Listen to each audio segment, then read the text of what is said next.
Hi అండి, అందరూ ఎలా ఉన్నారు? నేను చాలా బాగున్నానండి. మీరు కూడా బాగున్నారు అనుకుంటున్నాను. ఈరోజు నేను మీకు ఒక చుక్క ఆయిల్ కూడా వేయకుండా చికెన్ బిర్యానీ చూపిస్తానండి ఎలా చేయాలో. ముందుగా నేను ఒక కేజీన్నర చికెన్ తీసుకున్నానండి. దాన్ని శుభ్రంగా కడిగేసి పక్కన పెట్టుకున్నాను. కేజీన్నర చికెన్కి కేజీన్నర బియ్యం అండి. అందులో 2 ఉల్లిపాయలు ముక్కలుగా కోసి వేసానండి. 5 పచ్చిమిరకాయలు వేసుకున్నాను. కొంచెం కొత్తిమీర కూడా వేసుకున్నానండి. ఇందులోనే 2 స్పూన్ల అల్లం వెల్లుల్లి పేస్ట్ వేసానండి. అల్లం వెల్లుల్లి పేస్ట్ వేసాక నేను ఇంట్లోనే రెడీ చేసుకున్న బిర్యానీ మసాలా ఒక 3 స్పూన్లు వేసానండి. 2 స్పూన్లు ఏమో ధనియాల పొడి అండి, 2 స్పూన్లు జీలకర్ర పొడి వేసానండి. అందులోనే కొంచెం మనం ఒక స్పూన్ పసుపు వేసుకున్నామండి. పసుపు వేసుకున్నాక ఒక 3 స్పూన్లు కారం వేసానండి. ఒక నిమ్మబద్ద పిండుకోవాలి.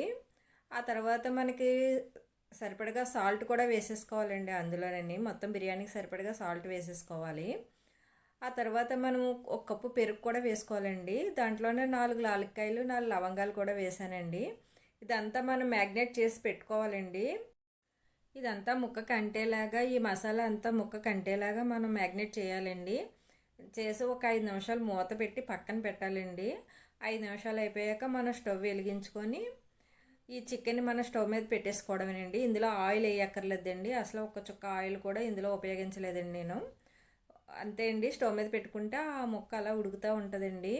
ఎలాగ చికెన్లో వాటర్ ఉంటుంది కదండి, ఆ వాటర్కి ఆ ముక్క అలా మగ్గుతూ ఉంటుంది. మనం మధ్య మధ్యలో కలుపుతూ ఉండాలండి. కలుపుతూ ఉంటే అడగట్టకుండా ఉంటుంది. ఈ చికెన్ బిర్యానీ ఆయిల్ ఫుడ్ తినలేని వాళ్ళకి చాలా బాగుంటుందండి. ఇందులో అసలు ఆయిల్ వేయక్కర్లేదండి. మామూలుగానే ఆయిల్ లేకుండానే వండుకోవచ్చండి. ఇది చాలా బాగుంటుంది. ఇది స్టవ్ మీద అలా మగ్గుతూ ఉన్నప్పుడే మనం బియ్యం కొలుచుకోవాలండి. నేను కేజీన్నర చికెన్కి కేజీన్నర బియ్యం తీసుకున్నానండి. కొలిస్తే 2 లోటాలన్నర అయినాయండి బియ్యం.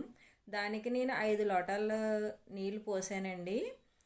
ఈ బియ్యం వేసుకున్నాక బియ్యం శుభ్రంగా కడిగేసుకొని దాంట్లో కొంచెం వాటర్ పోసి పక్కన పెట్టుకోవాలండి. అంటే ఒక 5 నిమిషాలు నానితే బాగుంటుందండి. బిర్యానీ ముద్ద అవ్వకుండా పొడి పొడిగా వస్తుందండి.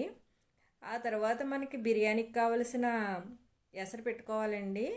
నేను చెప్పాను కదండి, 2 లోటాలన్నర నీళ్ళు బియ్యం వేసానండి. అందులో 5 లోటాలు నీళ్ళు వేసానండి. వేసి అందులోనే బిర్యానీ సామాను అంతా వేసేసానండి నేను. బిర్యానీ ఆకు, లవంగాలు, లాలిక్కాయలు, అనాస పువ్వు, జాపత్రి, సోంపు, మొత్తం బిర్యానీ మసాలా సామాగ్రి అంతా అందులో వేసానండి. అందులోనే కొంచెం పుదీనా ఆకు, కొత్తిమీర కూడా వేసానండి. 2 పచ్చిమిరకాయ ముక్కలు కూడా వేసాను. దీన్ని మనం స్టవ్ వెలిగించుకొని ఎసరు స్టవ్ మీద మరగబెట్టేసుకోవాలండి. ఈలోపు ముక్క ఉడికేటప్పటికి ఎసరు మరిగిపోతుందండి. మనం మధ్యలో ఒకసారి చూస్తే ఆ నీటిలోనే ముక్క ఉడుకుతూ ఉంటుందండి. ఆయిల్ వేయలేని మూలని చికెన్లో ఆల్రెడీ వాటర్ ఉన్న మూలని ఆ ముక్క ఆ వాటర్లోనే మగ్గుతూ ఉంటుందండి. ఇలా మనం మధ్య మధ్యలో కలుపుకుంటూ ఉంటే అడుగు పెట్టకుండా ఉంటుందండి. అంతేనండి, ఉడికిపోయింది. ఇది చూడండి, దగ్గరికి అయిపోయింది కొంచెం. ఇందులో మనం ఆల్రెడీ బియ్యం కడుక్కొని పెట్టుకున్నాం కదండి, అది జాలీలో వడపెట్టేసుకోవాలండి. వడపెట్టేసుకొని ఆ బియ్యాన్ని ఈ చికెన్లో వేసేయాలండి. వేసేసి బియ్యం విరగకుండా నెమ్మదిగా కలపాలండి గరిటతోని. శుభ్రంగా కలిపేసి దాన్ని మూత పెట్టి ఒక 5 నిమిషాలు మగ్గనివ్వాలి. మగ్గనిచ్చాక అప్పుడు మనము ఈ ఎసరు పెట్టాం కదండి, మనం ఇది మగ్గేటప్పటికి ఆ ఎసరు మరిగిపోతుందండి. ఇది చాలా సులువండి చేసుకోవడం, ఆయిల్ లేకుండా బిర్యానీ.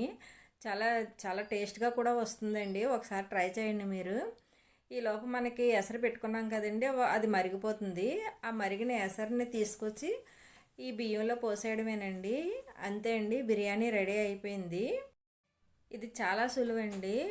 ఆయిల్ లేకుండా తింటే కూడా చాలా మంచిదండి. ఇలా ట్రై చేయండి చికెన్ బిర్యానీ మీరు కూడాను. అంతే అండి, ఇందులో మనకి సాల్ట్ సరిపోయిందో లేదో ఒకసారి చూసుకుంటే సరిపోతుందండి. నాకు సరిపోలేదండి, ఒక స్పూను వేసాను నేను. అంతే అండి, బిర్యానీ చూడండి అంతే అయిపోయింది. ఇంతేనండి బిర్యానీ.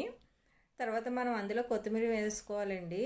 కొత్తిమీర వేసేసుకొని మూత పెట్టేసుకోవాలి. మూత పెట్టుకొని దాని మీద ఏదైనా బరువు పెట్టాలండి. బరువు పెడితే చికెను చక్కగా బియ్యంతో సహా ఉడికి మనకి బిర్యానీ రెడీ అయిపోతుంది.